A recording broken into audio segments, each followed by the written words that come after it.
Nico, quelle impression te laisse cette sélection du Portugal pour l'instant? On va pas se mentir, c'est pas fou. Après, moi là où, moi en plus j'ai écouté Christophe sur les commentaires. Mais comment tu veux ne pas réagir sur un match comme ça de cette façon? C'est-à-dire tu joues la Slovénie en 8e, t'es archi favori, t'as un banc de dingue, t'as un entraîneur, un sélectionneur qui fait des remplacements le premier à l'heure de jeu et il enlève le meilleur joueur qui est sur le terrain. Il s'est fait sincèrement sur les dernières années, même à la fin de Fernando Santos avec le Portugal. J'ai pas vu un sélectionneur se faire déglinguer aussi vite par la presse que là au Portugal. Il y a toujours une forme de bienveillance, on va laisser le temps, etc. Et là, Roberto Martinez se fait hyper critiquer dans les éditos, à la télé, etc. T'as mené une enquête. Est-ce qu'il n'est pas de la même famille que Didier Deschamps? Alors, il y a une grosse différence. T'as regardé, vérifié l'arbre généalogique? Il y a une grosse différence entre les deux quand même, c'est le palmarès. C'est-à-dire qu'il y en a un, il a flingué la génération du foot belge sans rien gagner. Il y en a un autre qui a même fait quelques finales. Il est en train de flinguer la génération portugaise. Je dirais pas encore parce qu'on va voir jusqu'où ça va aller. Attends, nous en 2016, beaucoup critiquaient le jeu du Portugal. Ils sont quand même allés au bout et ils ont gagné. D'ailleurs, Santos, le cousin de Dédé. C'est plutôt ça, mais même comme ça, Santos, il avait fait d'autres trucs avant où ça jouait un peu plus, il était plus expérimenté. Parce qu'on a l'impression qu'il n'y a jamais eu un si gros effectif aussi. Alors, y a pas Entre que ça, les mains, il a quand même un matériel énorme. Alors, il y a le fait qu'effectivement, il a le choix, et comme dit l'autre, le plus dur, c'est d'avoir le choix, et que le problème, c'est que les choix, lui, les prend tard, très tard, peut-être trop tard.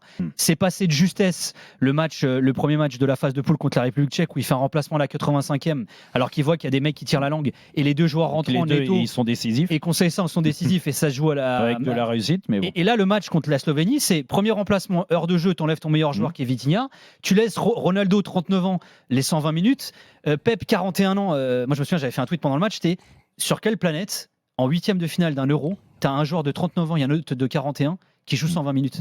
Pep, ça m'a moins choqué. Avec le Morta, il était cramé la dernière demi-heure. Il a 41 ans, Jérôme. Oui, mais attention. Après, à 40 ans, il est encore bon. Mais pas 120 minutes. Ça, c'est toi qui me le dis. Les deux contres qu'il mange en fin de match, c'est lui qui se prend l'accélération. Mais c'est pas lui tomber dessus, c'est juste te dire.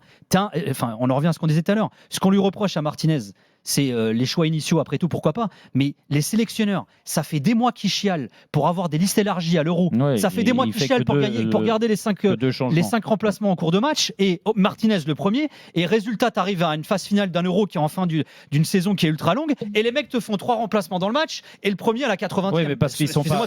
Après, il faut aussi reconnaître. Tu as ton avis et moi aussi. Peut-être qu'en effet, à la place de Martinez, je ferai des changements bien plus tôt parce que la sélection donne pas satisfaction. Mais il y a aussi des entraîneurs, et moi j'ai jamais été sur un banc de touche comme ça, qui sont pas adeptes de changement. Tu vois, tu peux changer. Mais lui, c'est pas ce qu'il dit en l'occurrence. Non, le problème, le problème de Martinez, c'est entre ce qu'il dit et ce qu'il fait. Oui, mais c'est pas ce qu'il dit, mais c'est ce qu'il fait. Oui, mais justement, le problème, c'est entre ce qu'il dit et ce qu'il fait. Voilà, c'est ce qu'on lui reproche. Après, est-ce que, comme tu l'as dit, est-ce que la communication aussi énerve pas? Parce que s'il a à contre-courant, en effet, et que c'est très contradictoire entre ce qu'il dit et ce qu'il fait, forcément, la presse et les passionnés du foot portugais vont lui tomber dessus parce que tout le monde est énervé. C'est un peu ce qui arrive à Didier Deschamps. Mais c'est un peu ce qui lui arrive en Belgique, déjà.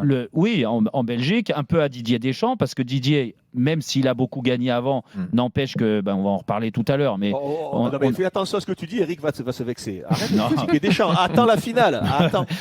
Non, mais c'est sûr. Sinon, tu vas passer pour un con. Alors toi, tu as l'habitude, mais c'est pas grave. Ouais, mais mais Jérôme, est-ce que ce Portugal te fait peur par rapport à ce que tu vois, par rapport à ce que nous raconte Nico tout à l'heure? Il est obligé de faire peur, mais un peu comme les Belges, je vais te dire. Alors après, on s'était chopé avec. C'était qui avant le match? Dugas, il disait la Belgique, on va leur mettre 3-0. Il y avait Dugas, comme dira Eric, on réfléchira, on verra, on fera les comptes. Non, mais parce que c'est vrai. Ah non, c'était Manu Petit aussi qui disait on va leur rouler dessus. Aussi, oui, c'est vrai. Et moi, je disais attention parce que en effet, dans cette équipe belge, alors pas tous les postes, mais il y a quand même des joueurs de talent qui jouent dans les meilleurs clubs européens, qui sont peut-être, en effet, comme le dit Nico, après une saison, il n'y a pas qu'au Portugal, il n'y a pas qu'en France, beaucoup de grosses nations, si tu veux, souffrent de ça, les joueurs sont un peu cramés.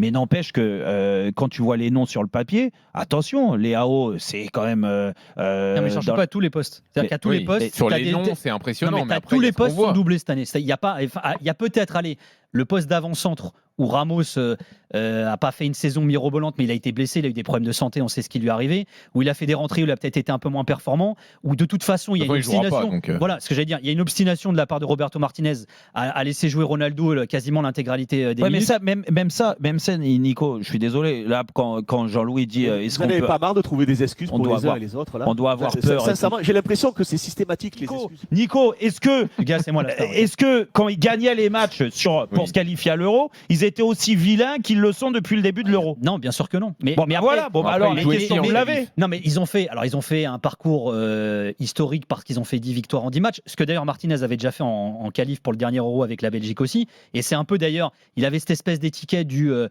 champion du monde des qualifs, mais c'est là où je rejoins du gars. C'est pas un trophée en soi. Mais comment il jouait? Il jouait bien. Mais moi, Jérôme, je vais même pousser plus loin que toi cette réflexion. On a des débats très souvent, nous qui suivons assidûment ces matchs de l'Euro, sur le niveau global des performances. Mais le constat que tu fais, il vaut pour quasiment toutes les sélections. Alors peut-être, et là je reviens à ce que je te disais du gars tout à l'heure, c'est pas Martinez qui le dit, c'est moi. On est en fin de saison. Est-ce que les mecs sont cramés? Ils n'ont jamais autant joué. C'est pas une excuse. Ouais, tu veux le faire exploser. Mais non, mais c'est un élément explicatif, qu'on le veuille ou pas. Excusez-moi, on est en fin de saison. Le niveau de jeu de l'Euro, on a le droit de se poser des questions quand il n'y a aucune sélection qui présente le niveau qui avait été le sien lors des phases de qualif, où il y a des joueurs, où il n'y a aucune star, aucun leader technique d'une équipe qui aujourd'hui tient son rang. Il n'y en a pas. Est-ce que finalement, quand tu regardes une compétition de fin de saison de nation, ton plaisir, tu le prends pas juste dans la qualification et dans la joie et la communion qu'il peut y avoir dans le pays. Puisque Dugas vient de nous dire que même le président de l'UEFA était content. Oui. Moi, je note un truc, vous êtes tous arrivés avec vos questions, avec vos réponses, mais personne n'a répondu à la mienne de question. Est-ce que le Portugal doit nous faire peur? Dugas, qu'est-ce que t'en penses? Bah oui, puisqu'elle est pourrie ta question. Moi, je vais te dire. Non, le seul au niveau, c'est Dugas. Oui. Moi, je trouve que c'est une équipe qui a, comme nous, du mal à créer du jeu. Ça, c'est clair. Et à conclure le peu d'occasions qui se créent. Ça, c'est une évidence. C'est une équipe qui, comme nous, joue sur un rythme très bas, avec très peu d'intensité. Voilà, moi, ça, c'est ce que j'ai constaté sur leur match. Je trouve que c'est une équipe qui, comme nous, n'a pas son jeu collectif au niveau de ses talents individuels. Voilà, je trouve que c'est à peu près la même chose. Par contre, je trouve que c'est une équipe qui est moins forte que nous défensivement. Moi, j'ai une vraie interrogation avec Pépé, même si je ne veux pas lui tomber dessus. J'ai beaucoup d'admiration pour lui. On ne tombe pas sur un mec de 41 ans qui a fait la carrière qu'il fait. Mais je trouve quand même que c'est compliqué. Voilà, et ça va devenir de plus en plus compliqué. Je peux dire la même phrase avec Ronaldo, d'ailleurs. Voilà, j'ai un souci avec Cancelo aussi, qui est un très bon relanceur, très bon contre-attaquant, mais je trouve que défensivement, il y a des problèmes. Et je trouve que c'est une équipe qui a un gros défaut, c'est que c'est une équipe qui est très vite coupée en deux, avec deux joueurs qui ne défendent absolument pas, c'est Ronaldo et Leao, et qui en ont absolument rien à faire. Je trouve que c'est une équipe qui manque d'équilibre. Alors oui, je vais te dire qu'il faut se méfier du Portugal, parce qu'elle a des joueurs hors normes, elle a des joueurs hors catégorie. Par contre, je pense que collectivement et défensivement, même si nous, on n'est pas des lumières, je l'ai dit et redit, je pense qu'on est au-dessus d'eux. Mais sur un match, ça reste un match qui, à mon avis, est proche du 50-50, voire du 60-40 pour la France, parce qu'on a une défense un peu plus solide. Je pense qu'au milieu de terrain, ils sont techniquement plus forts que nous. Ça, il n'y a pas de problème. C'est des joueurs de ballon. Le problème, il est d'un point de vue physique, en effet athlétique, parce que Didier Deschamps va axer ça sur le milieu de terrain comme on en a l'habitude. C'est pour ça qu'il renforce avec des joueurs qui sont moins des créateurs, mais plus des athlètes. Mais il faut se préparer à avoir Fofana à la place de Rabiot. Exactement. En gros. Mais même les Portugais, Jérôme, ils ne vont pas jouer de la même façon qu'ils ont joué le 8e. Non, mais ce que je veux dire, ils vont changer d'organisation, ils vont changer leur milieu de terrain. Parce que leur milieu de terrain, même avec Paulinha, Palhinha, il ne joue pas sentinelle, ce garçon. Il va un peu partout. Ça joue un peu n'importe comment. C'est technique. Non, mais ce que je veux dire, c'est que quand tu as Fernandez. Il va changer d'organisation. À mon avis, il va trouver quelque chose, l'entraîneur. Non, mais quand tu as joué comme il a joué. Non, mais c'est vrai, je suis peut-être d'accord avec toi. Après, il faut s'attendre quand même, et c'est pour ça qu'on a le droit de dire que attention au Portugal, parce que ces joueurs-là, s'ils trouvent la bonne recette avec le ballon, ils vont faire plus mal que nos milieux de terrain français, c'est-à-dire que Fernandez, Vitinha, Silva, Bernardo Silva. Va falloir qu'ils accélèrent un petit peu plus. Oui, c'est vrai. Non, mais je te reconnais que sur le rythme, c'est un peu comme les Belges. Ce que je veux dire, c'est que les Belges, ce qu'ils nous ont proposé, c'est tellement minimaliste. Comme les Français aussi. Oui, non, mais comme les Français, sauf que eux, c'était encore pire, c'est qu'ils ont dit nous, on veut pas du ballon, on le laisse aux Français et on recule des joueurs comme De Bruyne, et c'est pour ça que ces mecs-là ont fait un match catastrophique, tu vois. Et le Portugal, je pense qu'ils peuvent pas le faire. S'ils font ça, ils sont morts. Donc ils peuvent pas le faire. Il faut qu'ils trouvent une autre alternative tactiquement pour que ces joueurs-là aient leur rayonnement habituel. Et si c'est le cas, attention, parce que là, je pense qu'ils peuvent nous mettre de gros soucis.